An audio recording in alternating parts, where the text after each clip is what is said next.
ನಿನ್ನೆ ಬಹಳ ಶಾಂತಿಯಿಂದ ಹೊಸ ವರ್ಷ ಆಚರಣೆ ಆಗಿದೆ. ರಾಜ್ಯದಲ್ಲಿ ಯಾವುದೇ ರೀತಿಯ ಅಹಿತಕರ ಘಟನೆಗಳು ಜರುಗಿಲ್ಲ. ಗೃಹ ಸಚಿವ ಡಾಕ್ಟರ್ ಜಿ ಪರಮೇಶ್ವರ್ ಅವರು ಪ್ರತಿಕ್ರಿಯೆ ಕೊಟ್ಟಿದ್ದಾರೆ. ಪೊಲೀಸ್ ಇಲಾಖೆ ಕ್ರಮ ವಹಿಸಿತ್ತು.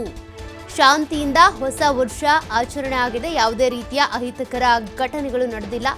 ರಾಜ್ಯದ ಯುವಕರಿಗೆ ಅಭಿನಂದನೆ ಸಲ್ಲಿಸ್ತೀನಿ. ಕಾನೂನು ಸುವ್ಯವಸ್ಥೆಯನ್ನ ಕಾಪಾಡಿದೆ ಪೊಲೀಸ್ ಇಲಾಖೆ ಅಂತ. ಪೊಲೀಸ್ ಇಲಾಖೆಗೂ ಹಾಗೂ ಈ ರೀತಿಯಾಗಿ ಅಹಿತಕರ ಘಟನೆಗಳಾಗದೆ ಕ್ಷೇಮವಾಗಿ ಸುರಕ್ಷಿತವಾಗಿ ಹೊಸ ವರ್ಷ ಆಚರಣೆ ಆಯ್ತಲ್ಲ, ಹೀಗಾಗಿ ಯುವಕರಿಗೆ ಅದೇ ರೀತಿಯಾಗಿ ಯುವ ಜನತೆಗೆ ಪೊಲೀಸ್ ಇಲಾಖೆಗೂ ಕೂಡ ಡಾಕ್ಟರ್ ಪರಮೇಶ್ವರ್ ಅವರು ಅಭಿನಂದನೆಯನ್ನ ಸಲ್ಲಿಸಿದ್ದಾರೆ. ನಿನ್ನೆ ಹೊಸ ವರ್ಷ ಆಚರಣೆ ಸಂದರ್ಭದಲ್ಲಿ ಯಾವ ರೀತಿಯಾಗಿ ಸುವ್ಯವಸ್ಥೆಯನ್ನ ಪೊಲೀಸರು ಕಾಪಾಡಿದ್ರು ಅನ್ನೋದನ್ನ ಗಮನಿಸಿದ್ರಿ. ಹೇಗೆ ಹೊಸ ವರ್ಷ ಆಚರಣೆ ಆಯಿತು, ಮೆಟ್ರೋ ವ್ಯವಸ್ಥೆ ಇರ್ಬೋದು, ಬಸ್ ವ್ಯವಸ್ಥೆ ಇರ್ಬೋದು, ಅದೇ ರೀತಿಯಾಗಿ ಅವರು ಹೊಸ ವರ್ಷ ಆಚರಣೆ ಮಾಡೋದಕ್ಕೆ ಬಂದಂಥ ಸಂದರ್ಭದಲ್ಲಿ ಯಾವುದೇ ರೀತಿ ಕೆಟ್ಟ ಘಟನೆಗಳಾಗದೇ ಇರೋ ರೀತಿಯಾಗಿ ಮಹಿಳೆಯರ ಸುರಕ್ಷತೆ ಇರ್ಬೋದು, ಯುವಕರು ಮಕ್ಕಳ ಸುರಕ್ಷತೆಯನ್ನ ಪೊಲೀಸರು ಕಾಪಾಡಿದ್ರು. ಹಾಗಾಗಿ ಸುರಕ್ಷಿತವಾಗಿ ಹೊಸ ವರ್ಷ ಆಚರಣೆ ಆಗಿದೆ ಅಂತ ಡಾಕ್ಟರ್ ಪರಮೇಶ್ವರ್ ಅವರು ಮಾತನಾಡಿದ್ದಾರೆ. ಹೊಸ ವರ್ಷದ ಶುಭಾಶಯಗಳೊಂದಿಗೆ ನಿನ್ನೆ ರಾತ್ರಿ ಏನು ನಾವು ಹೊಸ ವರ್ಷದ ಆಚರಣೆಯಲ್ಲಿ ಲಕ್ಷಾಂತರ ಯುವಕರು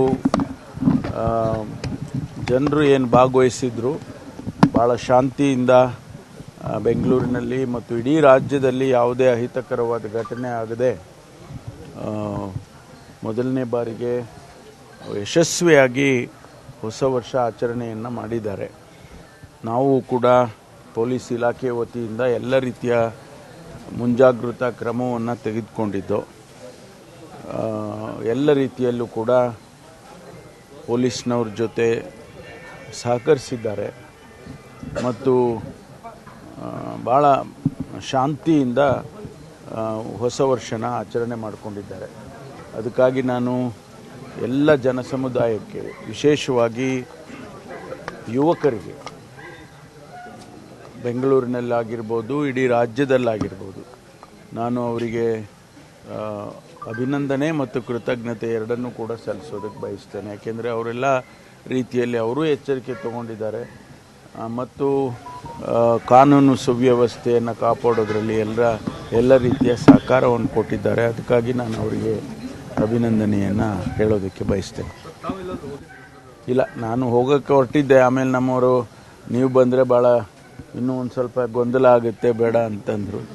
ಅದಕ್ಕೆ ನಾನು ಸ್ವಲ್ಪ ಹೋಗಲಿಲ್ಲ, ಮನೆಯಲ್ಲೇ ಇದ್ದೆ.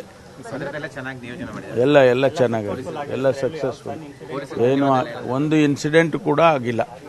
ಹೊಸ ವರ್ಷದ ಶುಭಾಶಯಗಳೊಂದಿಗೆ ನಿನ್ನೆ ರಾತ್ರಿ ಏನು ನಾವು ಹೊಸ ವರ್ಷದ